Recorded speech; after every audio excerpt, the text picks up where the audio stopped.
And the program will be divided in 3 sections. The first section will be the problem, the diabetes, how affect the Rio Grande Valley, how do we diagnose it.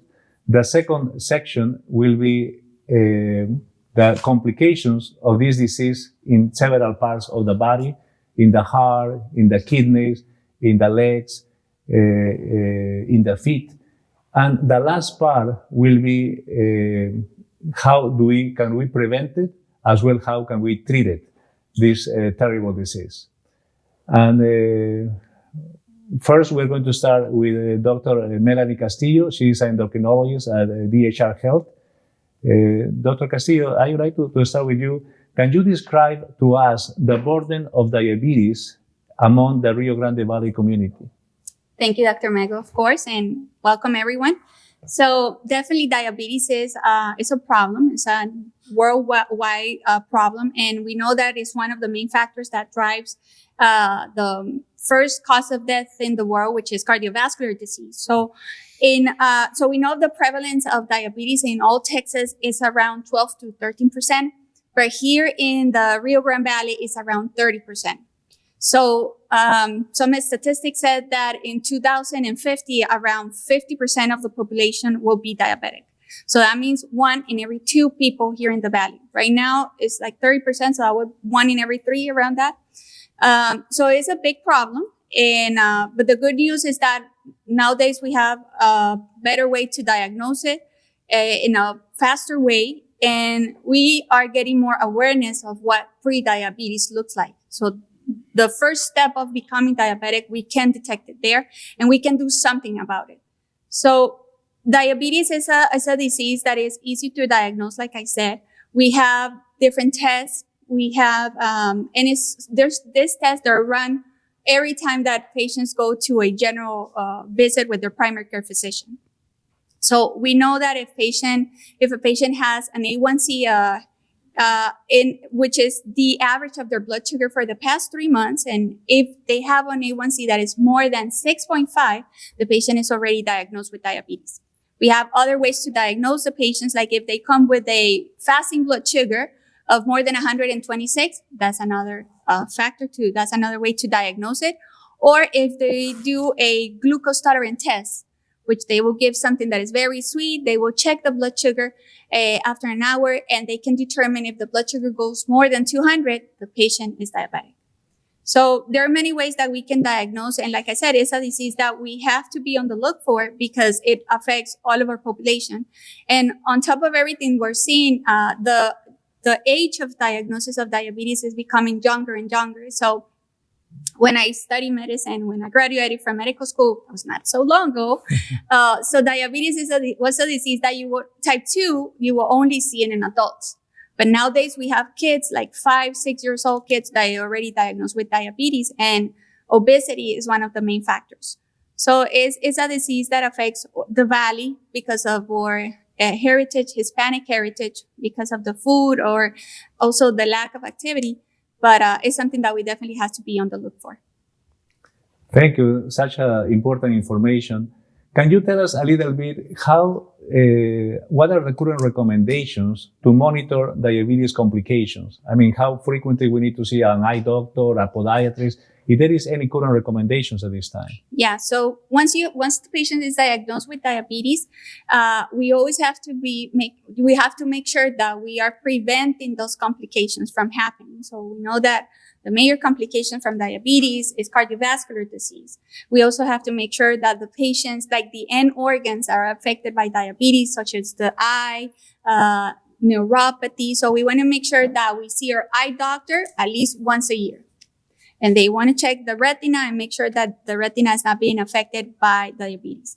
We also want to make sure that if the patient has any symptoms that they can suggest that they're having cardiovascular disease. So one of the questions that I do to my patients is, are you having shortness of breath just by getting dressed? That's a main sign. So if that happens, it's time to send our patients to the cardiologist.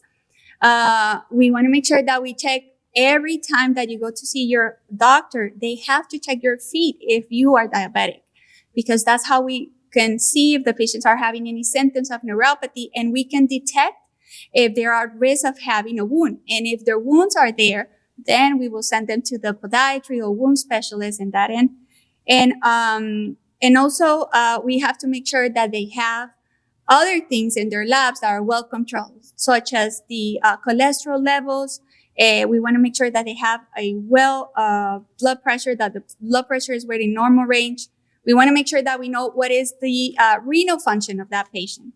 So that's why diabetes is a disease that has it has to be treated by a multi-specialty. And that's why we have like the cardiologist, podiatrist, the ophthalmologist, the nutritionist, because diabetes is all about the food. Thank you. Thank you for all this important information. Now we're going to move forward to talk to a cardiologist. No? We would like to know the complications that could be related to diabetes, and to talk in this important topic about how the diabetes affects your heart. We have Dr. Federico Aspurua. He's an interventional cardiologist at South Texas Heart Clinic in McAllen and Weslaco. Dr. Aspurua, can you, as a cardiologist, could you describe how poorly controlled diabetes could affect your heart? Definitely. Thank you, Dr. Mego. Well, diabetes is a very well-established risk factor for cardiovascular problems. And it's actually considered an equivalent. If you have a patient that has diabetes, you treat them as you consider them as having coronary artery disease as well. Poorly controlled diabetes is a very high risk factor for developing a coronary artery disease that could be expressed as angina or chest pains, decreased tolerance in exercise. It could develop even heart attacks. Okay, which is because due to obstruction of the arteries and the heart.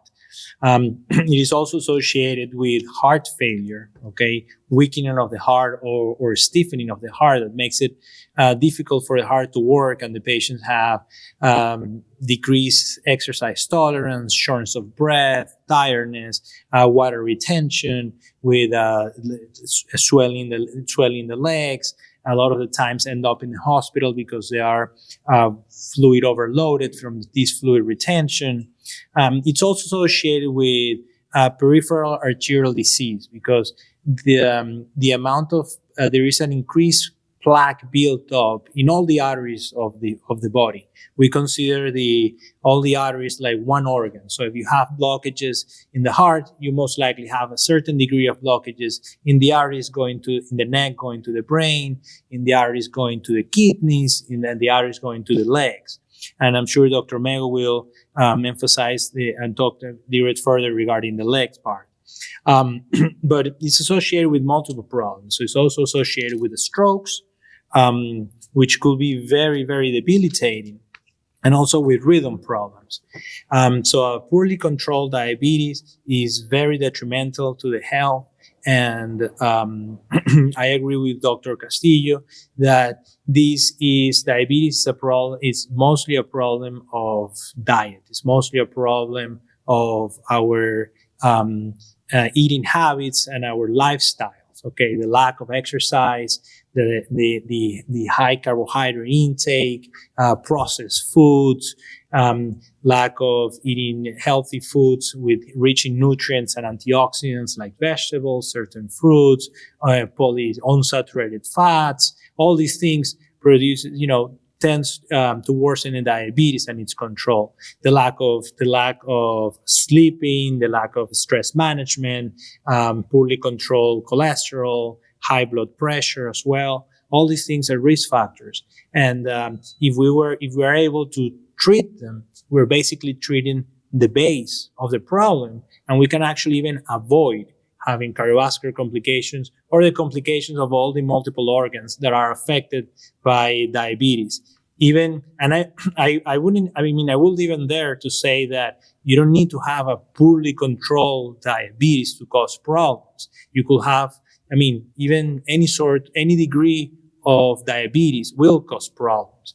And a lot of the times we're treating diabetes with medication that treat the numbers, but we're not complying with a healthy diet, and we are not decreasing the inflammatory process that is associated with bad eating habits, and that's the root of the problem. So it is very detrimental. And Dr. Castillo mentioned this already. We're seeing these patients coming earlier, being diagnosed with diabetes at early ages, and that is directly expressed or evident by, on the cardiovascular side, by having patients with severe and diffuse cardiovascular disease at very, very young ages. I'm talking patients with heart attacks in their 20s, which that's rare, but we see them, but basically definitely in their 30s and early 40s has become a very common scenario. And definitely their life expectancy is impaired by all these complications from the diabetes. Thank you for all this information, Dr. Purua. And if you suspect somebody who has already affected coronary artery disease, let's try to focus only on coronary artery disease in the heart. What are the steps, or what diagnosis do you do in this population? Definitely. So we have to be clinical suspicious about it. And there's nothing like talking to the patient and hearing their symptoms. That's the first step. And we start with talking and seeing what symptoms do they have. Mostly if they're having shortness of breath, if their functional capacity is decreasing, if they're not able to do the same things that they were doing, a few months ago or a year ago, because they get tired, they get short of breath, or they have chest pain, mostly, on exertion when they're doing physical activities. All these are red flags that will make us think that the patient has developed coronary problems, and we need to continue with the assessment. And we'll probably do a stress test to see if they have any blockages in the arteries of the heart. We could do an ultrasound of the heart as well. There's several tests at the end. I mean, if things turn out to be positive, then they might need what's called a coronary angiogram, which is a heart catheterization, where we go in with a small catheter and take a look at the arteries of the heart and see if they are occluded or stenotic, if they have blockages that we could probably need to treat with, let's say, a stent. But definitely treating the risk, identifying the risk factors is the primary thing, controlling the cholesterol and the sugars. Thank you very much. And can you provide a brief summary of the current standard of care recommendations for somebody who has coronary artery disease? So the first line of treatment is lifestyle changes, like as we have mentioned already: diet, sleeping, controlling their blood pressure. Usually these patients are on an aspirin or something similar to aspirin. They should also be on a statin, cholesterol medication. We need to control their blood pressure as well. There's different types of medications to control the blood pressure, as well as controlling their other risk factors, like is the diabetes. And nowadays, there is actually recommendations to use medications that have been proven to be beneficial for patients with diabetes in coronary artery disease. And they're so beneficial that they're being used actually to decrease cardiovascular problems, even in patients without diabetes. And so here's where, our fields start to mix each other, and we are sharing medications that were first for diabetes and now are used for cardiovascular patients, even without diabetes. But also controlling the 8 essential points for healthy life, which is diet, healthy eating, controlling the cholesterol, exercising, sleeping, controlling the stress, controlling the weight, which is extremely important because that's where things start going on. And well, those are basically the basic points. But lifestyle changes is something that we sometimes as physicians fail to emphasize importance and to discuss with the patients. And I think that we need to do a better job in that area. Thank you for all that information, and I am sure we're going to come back a little more for the management of this problem in the last section. Next will be Dr. Franklin Ponce. He is a well-known nephrologist here in Valley Kidney Care, and I know that covers Weslaco and McAllen. Dr. Ponce, as a nephrologist, could you describe how poorly controlled diabetes can affect your kidneys? Yes, thank you, Dr. Mego. Well, this matter, as it is for other specialties, is very dear to me, as diabetes is the first and primary culprit for kidney disease. Diabetes will cause a slow decline in kidney function. Understanding that patients manage high levels of glucose, this glucose will later be filtered and it will alter the hemodynamics inside the glomerulus, increasing the pressure inside the capillaries of our kidneys. The capillaries are the main or the filtrating apparatus of the kidney. So the hyperfiltration really is the preceding event before progressing in our chronic kidney disease.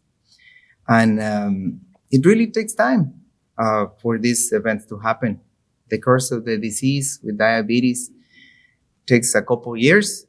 In diabetes type 1, we have really to go back in time at least 5 years to find a starting event. In diabetes type 2, really takes 5, 10, 15 years for us to first encounter some changes in the kidney physiology.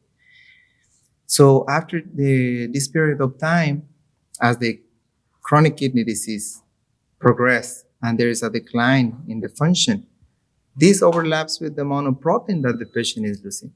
So if the patient is already losing protein, that means that there is already a structural damage. But for that to happen, it really took time. And there is other events that affect the progression of chronic kidney disease, as my colleagues mentioned. Obesity, high blood pressure, how well is diabetes being controlled? Genetics, as Dr. Castillo mentioned, we start with a little disadvantage in this area that we practice in, where we have Latino descendants, Mexican-American patients. They tend to do worse with diabetes and also with complications. But there is not all bad news, because in these times also we have new therapies that target this hyperfiltration, this event. There is more education that it really can change the course of the disease. And in these times we're living in, as a nephrologist, for me, it's very important to make the patients aware of their condition, make them aware in this stage they are starting with, so they can take better control over their health.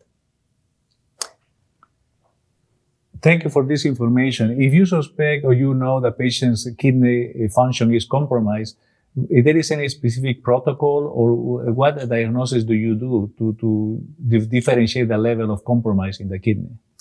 Well, generally, more than the history that the patient is presenting with, if a patient is already telling me that he's having diabetes for 10, 15 years, added to the labs and mainly the blood samples that indicate or help us stage the patient chronic kidney disease, urine studies and surveillance of the amount of protein that the patient is losing is really what we target for the treatment and to try to identify how aggressive is the disease in this patient.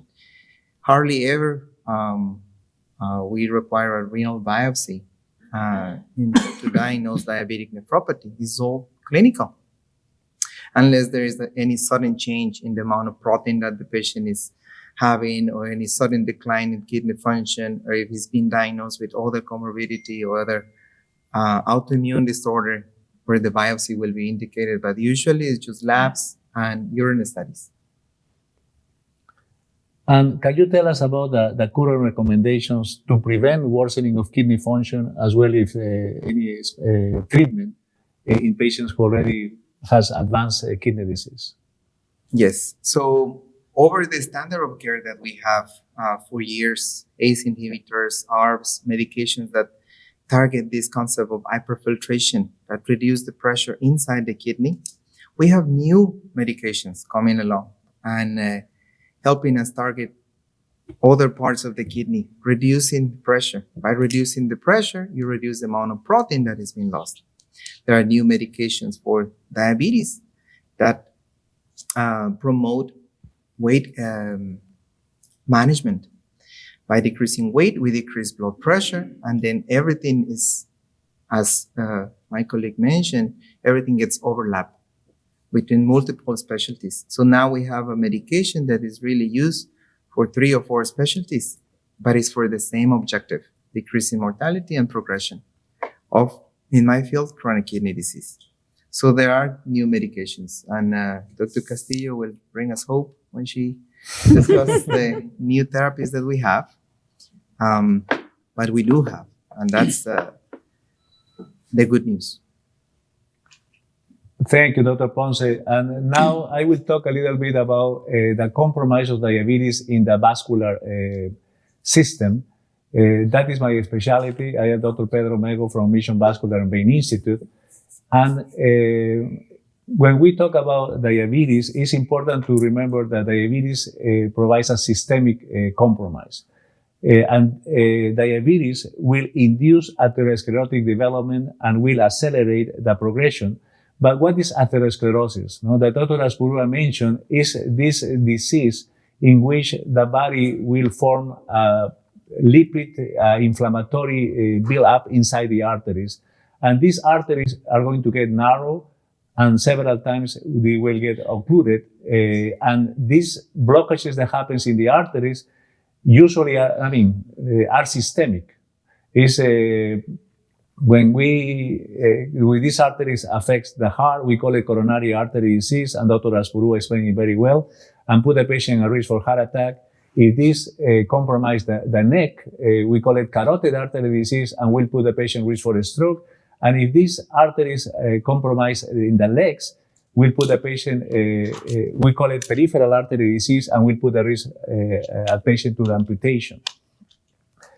The way how we diagnose, it comes in several stages. No, obviously we try to get we get the information from the patient, the level of activity. Before I was able to walk 5 blocks, now hardly can walk half a block. That we call it claudication.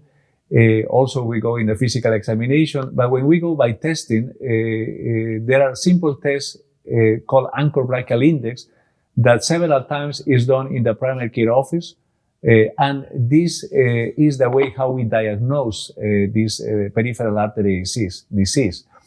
Is basically we check the blood pressure in the calf, blood pressure in the ankle, a simple mathematical formula, and if this is less than 0.9, we diagnose it, this disease. A step further is to do a lower extremity arterial Dopplers, a test that doesn't compromise, doesn't provide any radiation, no needles, and will provide very good information about the circulation in the legs.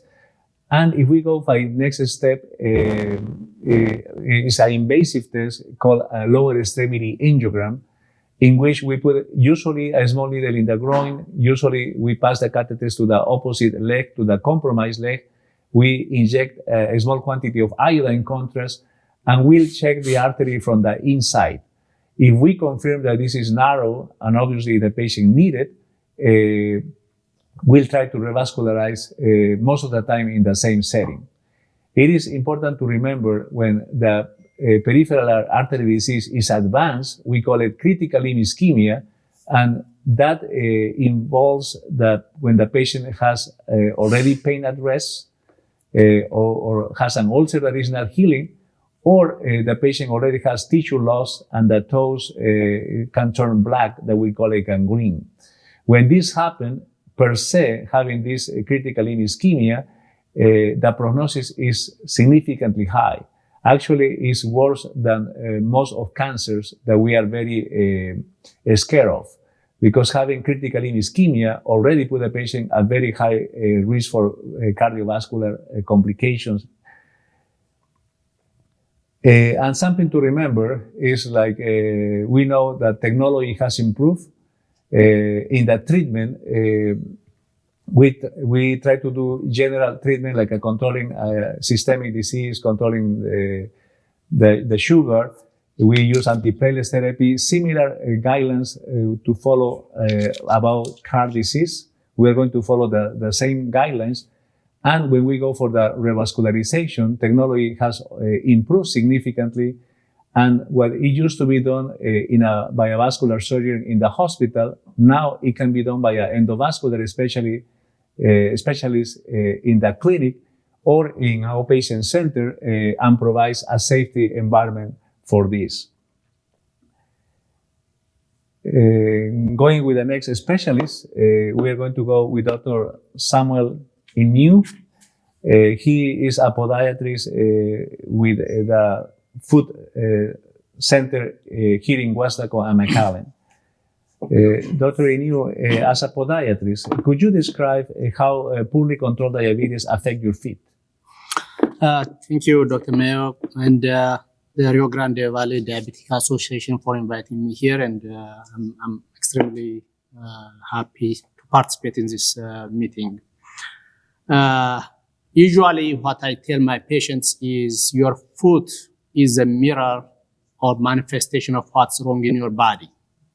And that is very true when it comes to diabetes.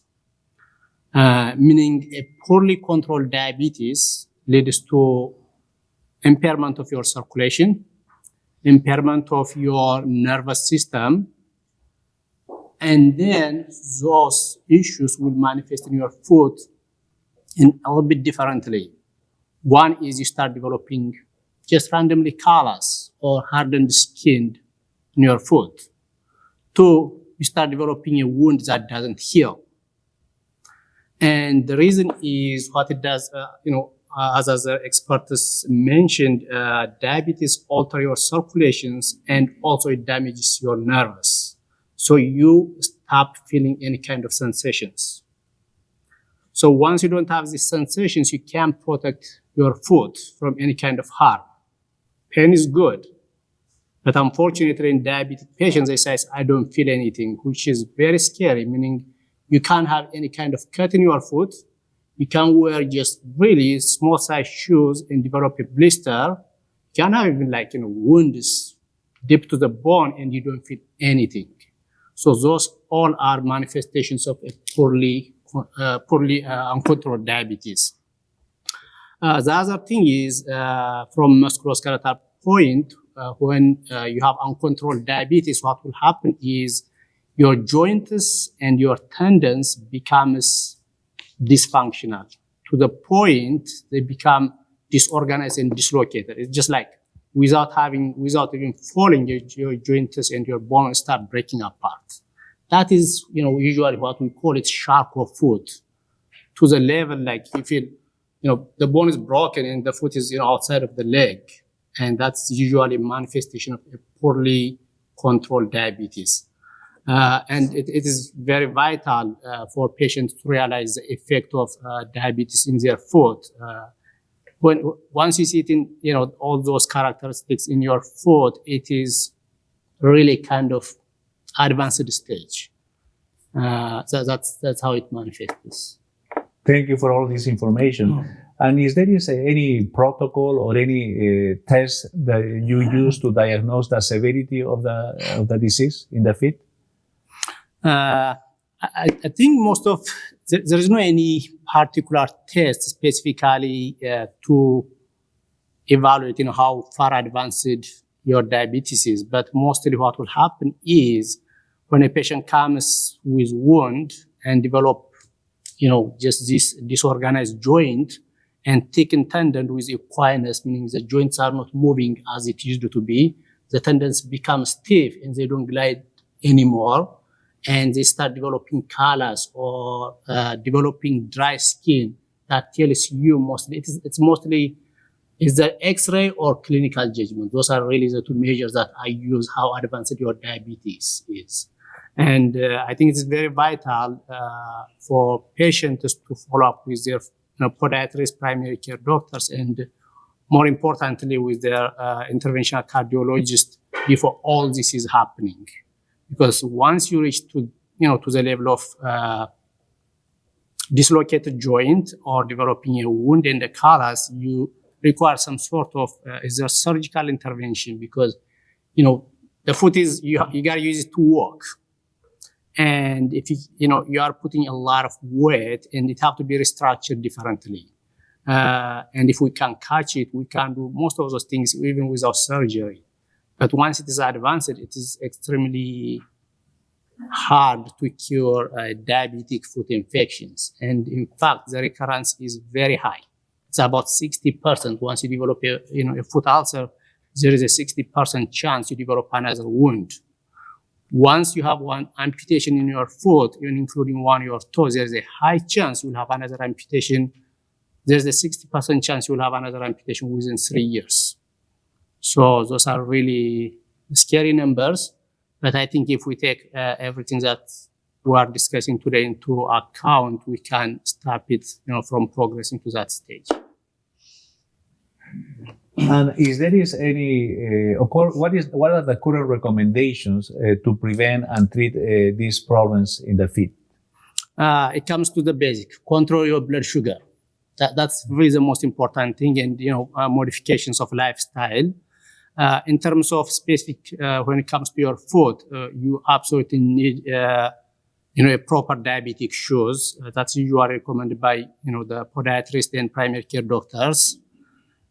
And then if you unfortunately end up having amputation, you absolutely need to follow up with orthotics and prosthetics, because the type of shoe you wear is going to be different for the rest of your life.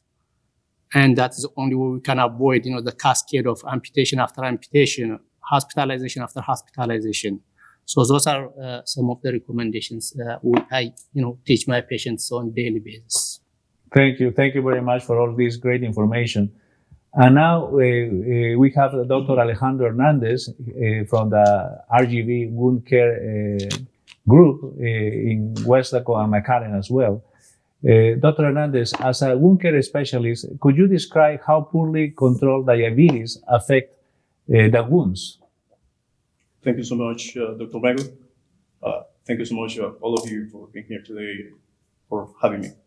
So definitely the diabetes is a very detrimental risk factor in wound healing. Whenever I see a patient, or whenever a patient comes to me or is sent to me by the primary care physician due to a wound that hasn't healed, 90% of those patients will have diabetes. So whenever they get to me or to any other wound care doctor, what we're gonna see is that all the complications, cardiovascular complications, the peripheral vascular disease, we're gonna see the kidney disease already in a very advanced stage. All those contribute negatively to the wound healing, as I mentioned before. And what we see is usually wounds that are infected and wounds that are deep infected to the point in which the bones and the deep tissue are already compromised. And in our daily practice, we see these patients, and not only diabetic foot ulcers, but also venous ulcers, arterial ulcers, pressure injuries that are affected directly by the poor controlled diabetes. And is there any protocol that you follow, or how do you diagnose the severity of the wounds that could be affected by diabetes? As a wound care specialist, it's my duty to diagnose how deep or how severe are the complications that the patients are experiencing. And usually, like we were mentioning before, we're gonna go for vascular studies to see if we have proper circulation so we can heal the wounds. We're gonna check the nutritional status of the patient to see if they have enough vitamins and minerals to heal those wounds. We're gonna check, of course, how the diabetes is, if it's well controlled or not, because that's a very important factor in all that we were talking about. And also we can try to see with images such as X-rays, bone scans or MRIs, if the deep structure have been already are being affected. I know that there is some superposition with a podiatrist, but there is any special recommendations to prevent and treat these wounds? I think that there is a superposition with all of us here, Yes, it right? is. not only with the podiatrist. Mhm. Because what we're talking about today is about diabetes, and diabetes is a very broad subject, and how to control it, and how to treat it, and how to avoid complications will involve every single one of us here today. It starts with the patient at home and the primary care physician trying to educate the patient, but also the responsibility goes back to us as physicians, because we need to put ourselves in the place of the patients and be like humble enough to understand that sometimes we're seeing the patient subtracted from his or her normal environment. And we sometimes forget that, yes, we want you to wear some type of shoes, but you may not have access to that type of shoes. So I think that's something important and something that we need to stress, because sometimes, we sometimes forget to explain to patients, okay, you need to improve your lifestyle, you need to eat certain way. Sometimes patients don't have a way to do it. Thank you very much, Dr. Hernandez. Now we are going to go to the last section of our program, in which we are going to talk how do we treat this terrible disease. And we are going to start with Andy Gonzalez. She is a dietitian for the Complete Nutrition Solutions. And we would like to start with her, because she will guide us for the prevention and also direct management of this.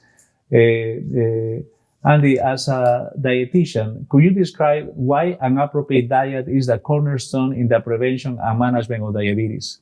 Thank you so much, Dr. Mego, for that great question. I want to also say just thank you for everyone that is joining us this evening. I know it's cold out, and so it's just really great to see your interest, and then also dedication to learning more about this disease that is affecting so many families here in the Rio Grande Valley. So to answer your question, I think most of us on this panel have already echoed how important nutrition is. As a registered dietitian nutritionist for over 15 years, it's quite sad that we're seeing children that are being affected by this condition, this disease early on. And I think when we think about prevention, I also want to touch what Dr. Hernandez just talked about. It's really important that the information that I share with you today also takes into consideration the patient's ecosystem. So what I mean by that is that, in a traditional diet, the American Diabetes Association does recommend that a diet should be balanced, should include more fruits, more vegetables. And you might be asking why. Well, fruits and vegetables are full of nutrients and vitamins that help protect our bodies. But then one key ingredient as well, which is fiber, which has a lot of benefits when it comes to managing blood sugar control. The other piece that I want to mention as well is that, we think of fruit and vegetable being so easily accessible, but it's not. And so it's a little difficult at times when you're talking to patients and we're telling them, you should be eating more fruits and vegetables, but it is really a key to a balanced diet. They say that anywhere between 9 to 12% of the US population is getting enough fruits and vegetables. So I think if I could share a message with everyone in the audience today, it's just encouraging more fruits and vegetables, managing your carbohydrate intake. So the American Diabetes Association does also recommend that. Good lean source of protein. We've talked a little bit about limiting salt, saturated fat, choosing foods that are, that include healthy fats such as monounsaturated fats.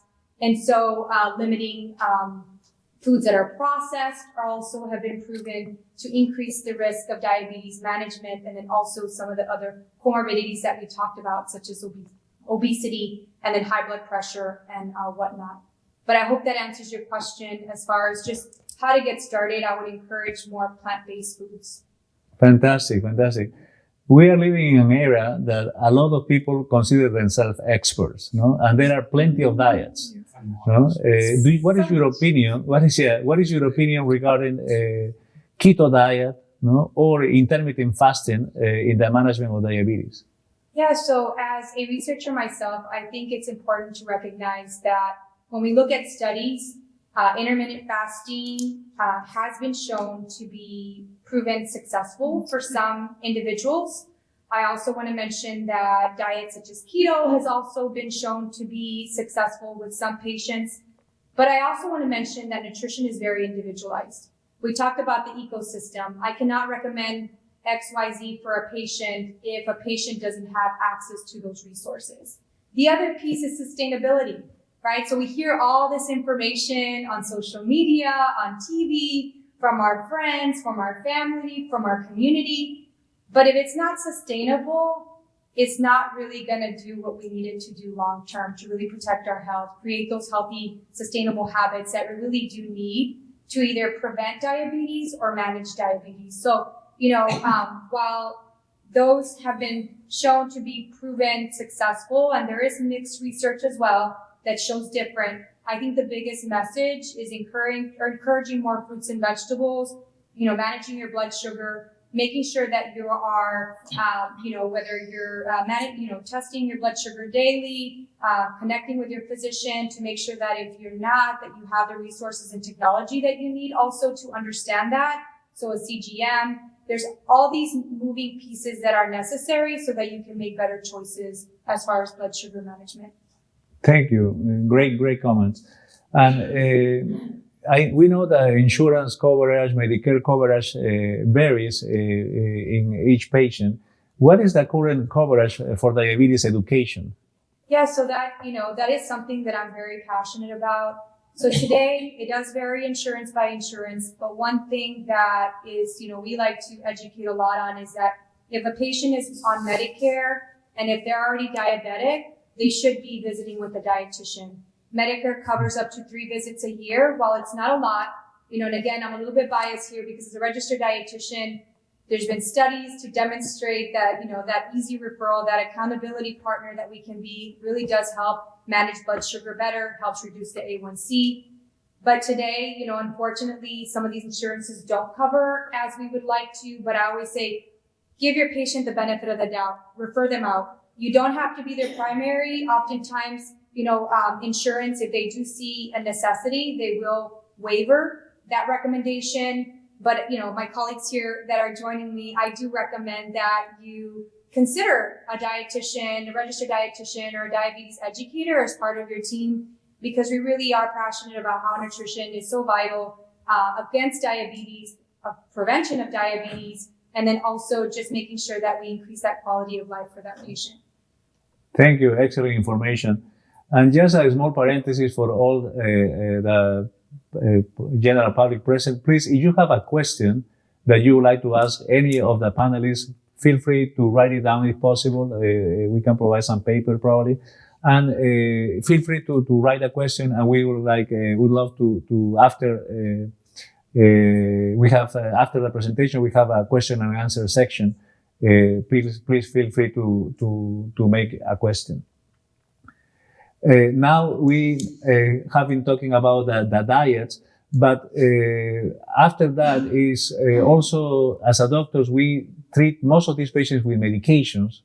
And I would like to ask Dr. Castillo, our endocrinologist, about, can you give us a brief summary of the current treatments available and how more beneficial are the GLP-1 receptor analogs compared to previous medications?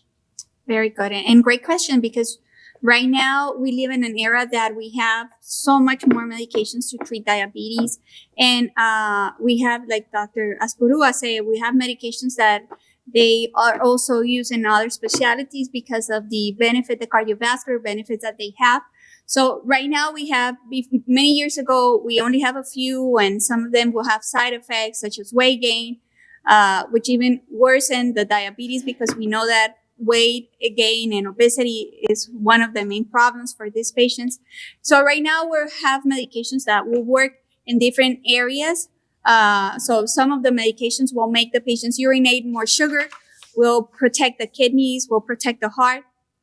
And the medication that everybody's talking about, the GLP-1 analogs, such as Ozempic or other brands, these medications are great because they work in different parts of the body. So they'll tell your brain not to eat so much. They'll tell your brain that with very little food, you feel great right away, so you don't have to finish your plate.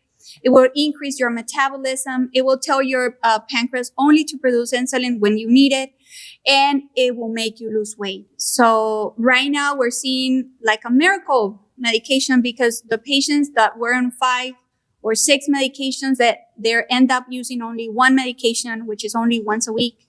And recently there's a new medication that's coming up that has shown to increase even more the weight loss that you see in a patient. So these medications are fantastic. They're very expensive though. And the only way that you can have access to it is the insurance will cover it, because many of these medications can cost $1,000 or more per month. So the good thing is that once you're using it, if you were using insulin, your requirements of insulin go down. So some of these patients that were on insulin for many years, and I'm talking only for patients with type 2, we'll see that they're no longer on insulin. They don't need it anymore. And we're seeing big numbers in weight loss, 20, 30, 40 pounds. My patient that has lost the most is 85 pounds with this medication. So it is a great medication, but it's only great if you use them. Because if you are not on that medication, you're going to regain all the way back once you stop it. Even if many patients said, but I will just keep doing my diet, which is great. That's why I always focus on, let's make sure that we learn how to eat. Because diabetes, 90% is what we put in our mouth. So, this medication, like I said, they're fantastic, and they're being shown to protect also your heart. So most of our patients that have diabetes, they should be in this type of medications. Thank you. And last but not least, we have Dr. Luis Reyes. He's at Valley Surgical RGV, and he's the director of Bariatric Surgery Center of Excellence at the Heart Hospital. Dr. Reyes, now diet has failed, medications has failed. What are the surgical weight loss options to treat diabetes? Thanks for inviting me. It's interesting that one of the best ways to treat diabetes is surgical. And let me just start a little bit with some history. 20 years ago, when we started doing bariatric surgery, it was basically weight loss surgery. And that was our advertisement. That was our goal. Lose weight, look better, feel better, socialize with your family, do this and that. And it was very effective. Little by little, we start looking at studies where not only the patient was losing weight, but their high blood pressure was improving, their liver steatosis was improving, and mostly striking, the diabetes was resolving. So after several studies and many things that we still don't understand, bariatric surgery is now not weight loss surgery, it's metabolic surgery, because it is used to help patients to lose their weight and to regain or to improve their health. It is obvious that we are proposing maybe something a little bit more invasive, but it's very effective. Contrary to, for example, some medications like Dr. Castillo was saying that they can cost thousands of dollars. This is a one-time investment which may last all their lives, and they will improve most of their metabolic functions. We know already that just even modest amount of weight loss will improve people's metabolic function, will improve diabetes, will prevent pre-diabetic patients to become diabetic. So weight loss surgery, bariatric surgery, and now metabolic surgery has been extremely successful on helping patients to get rid of their diabetes. Can you tell us a little more about what surgical options are? We hear lap band, sleeve, bypass. Can you tell us a little more the difference and what you choose and why do you choose one compared to the other in diabetes? Sure. Lab ban has come out of favor because it has not proven to be as effective. Most of the studies have been done on gastric bypass and sleeve gastrectomy, even though there's duodenal switch, there's mini gastric bypass. There are other techniques like gastric balloons that can help patients. But in order to be sure that we have enough data to represent the good procedure that is going to improve patients with diabetes, gastric bypass has proven to be the best. Secondary sleeve gastrectomy. These are done in a less invasive way, which is laparoscopic or robotic surgery. And they have been also proven to be not only effective, but safe. Can you tell us a little about the diet, a long-term diet after the patient goes to a gastric sleeve compared to gastric bypass? Yeah. Well, the first thing that I tell them is not a diet. It's healthy eating. All these with the help of dietitians that have the knowledge to get the patients to reset. This is a reset. This is like, let's go back to the origin of what we're supposed to do. Chew slowly, eat slowly, avoid sugars, prioritize protein. Don't eat and watch your telephone or your TV. Concentrate on what you're doing. And as an overall, if we go back to healthy eating, is where we are going to be able to be very successful in helping patients to regain their diet. The difference between one procedure or the other might be the portions. Some portions may be smaller than others, might be a little bit more stringent. If we're talking about gastric bypass, we have to emphasize the intake of vitamins, minerals, a little less than in the sleeve. But as an overall, the diet is healthy eating. That's the key. Basically, we are finishing the three sections that we prepared today by the panel.